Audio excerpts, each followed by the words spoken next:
Hello, everyone. Welcome back to our daily podcast. I am Lisa. And I am Mike.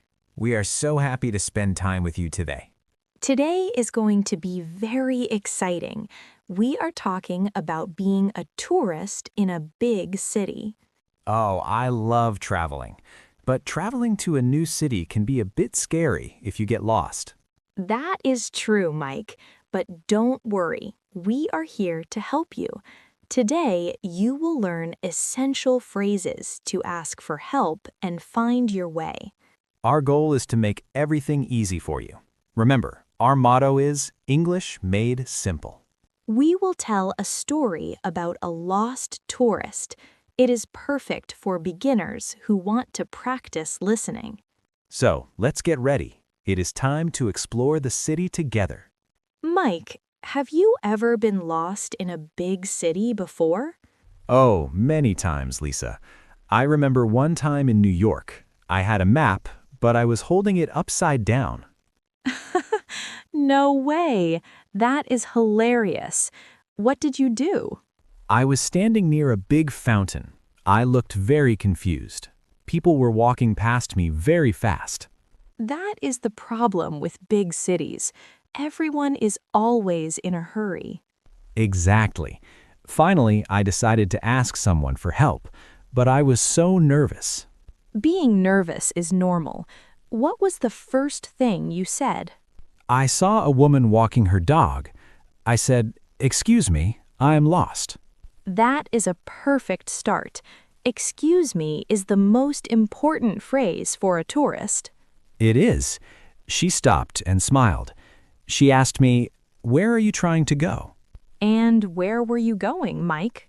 I was looking for the National Art Museum. It was a very famous building.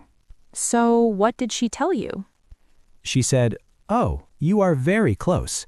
You need to go straight ahead for 2 blocks." Straight ahead. That means you don't turn, right? Yes, just keep walking in the same direction. Then she said, "Turn left at the big clock tower." Okay, so straight ahead, then turn left. Did you find it? Well, I walked for 10 minutes, but I didn't see a clock tower. Oh no, what happened? I think I turned right instead of left. I'm terrible with directions. Mike, you need to pay attention. Left and right are very important words. I know. So there I was, lost again. This time I was in a small street with many shops. Did you ask someone else? Yes, I went into a small bookstore. I asked the man at the desk, "Could you tell me how to get to the museum?" Could you tell me how to get to? That is a very polite B1 phrase. It is. The man was very kind. He said, "You are on the wrong street. You need to go back to the main road." Main road. That is the big street with many cars and buses, right? Yes, exactly. He told me to look for a landmark. Wait, Mike. Landmark. That is a big word. Can you explain it? Sure. A landmark is a famous building or object that is easy to see, like a statue or a tall tower. Oh, I see. So the clock tower was a landmark. Yes, the landmark I missed. The man said the museum is opposite the Central Park. Opposite. That means it is on the other side of the street. Correct. If the park is on your left, the museum is on your right. That is much clearer. Did you finally arrive at the museum? I did. It was beautiful. But after the museum, I wanted to go to the train station. Did you walk again, or did you take the subway? I wanted to try the subway, but the subway map looked like a bowl of colorful noodles. I agree. Subway maps in big cities are very complicated. I stood in front of the ticket machine for 5 minutes. I didn't know how to buy a ticket. What did you do? Did you ask a commuter for help? Commuter? What does that mean, Lisa? A commuter is a person who travels to work every day. They are usually very fast and know the way. Oh, thanks for explaining. Yes, I asked a commuter. I said, "How do I use this machine?" And what did they say? They showed me how to select my destination and pay the fare. Fare is another good word. It means the price of the ticket. Yes, the fare was only $2. Then I had to find the right platform. The platform is where you wait for the train, right? Exactly. I needed the blue line going south. I saw a sign that said Platform 4. Did you get on the right train this time? Yes, I was very proud of myself. But then the train was very crowded. Crowded means there are too many people. Yes, I had to stand up. There were no seats left. That sounds exhausting. It was. But then I heard the announcement, next stop, Central Station. Finally, you arrived. I stepped off the train, but then I saw 5 different exits. Exit A, B, C, D, and E. Ugh, that is the worst part of big stations. Which one did you choose? I didn't know. I looked for a sign that said street level. That is a good tip. Street level always takes you back outside. I walked up the stairs and I was right in the middle of the city. It was so loud and busy. Welcome to the big city, Mike. I felt hungry, so I looked for a place to eat. I saw a small cafe called The Hidden Gem. Did you have to ask for directions again? No, I used my phone this time. My battery was low, but I found it. Using a phone is helpful, but it is always good to know how to ask people. I agree. When I arrived at the cafe, I met a friend. Another friend. You meet friends everywhere, Mike. It was my friend from high school, Tom. He lives in the city now. What a coincidence. Did he help you after lunch? He did. He said, "Mike, you look exhausted. Let me show you the city." That was very kind of him. Where did he take you? He took me to a secret garden on top of a building. You could see the whole city from there. Wow, that sounds amazing. Was it hard to find? Tom said it is tucked away. Tucked away. What does that mean? It means it is hidden or hard to find. Not many people know about it.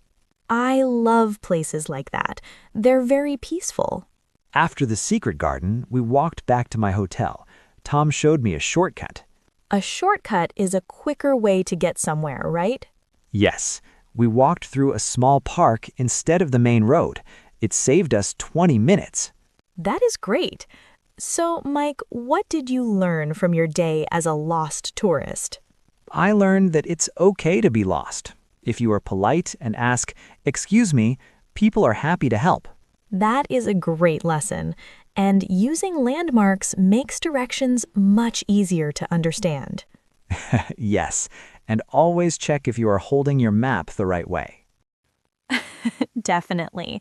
English phrases for directions are like a key. They open doors for you. They really do. I felt so much more confident at the end of the day. I am happy for you, Mike, and I hope our listeners feel confident too. I think they do. Remember, even if you make a mistake, it's okay. Just keep practicing.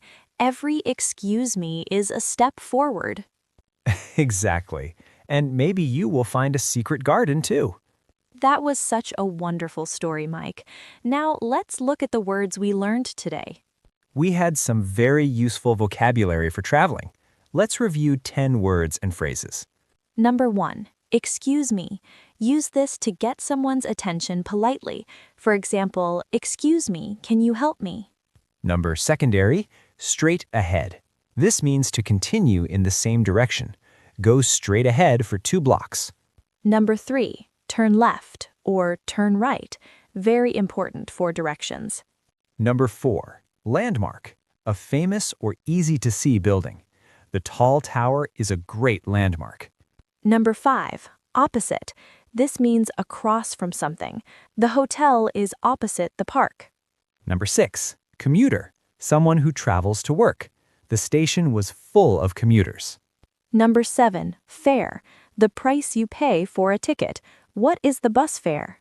Number 8. Crowded, when there are too many people. The train was very crowded today. Number 9. Shortcut, a faster way to get somewhere. I took a shortcut through the alley. And number 10. Tucked away, hidden or hard to find. The cafe is tucked away behind the library.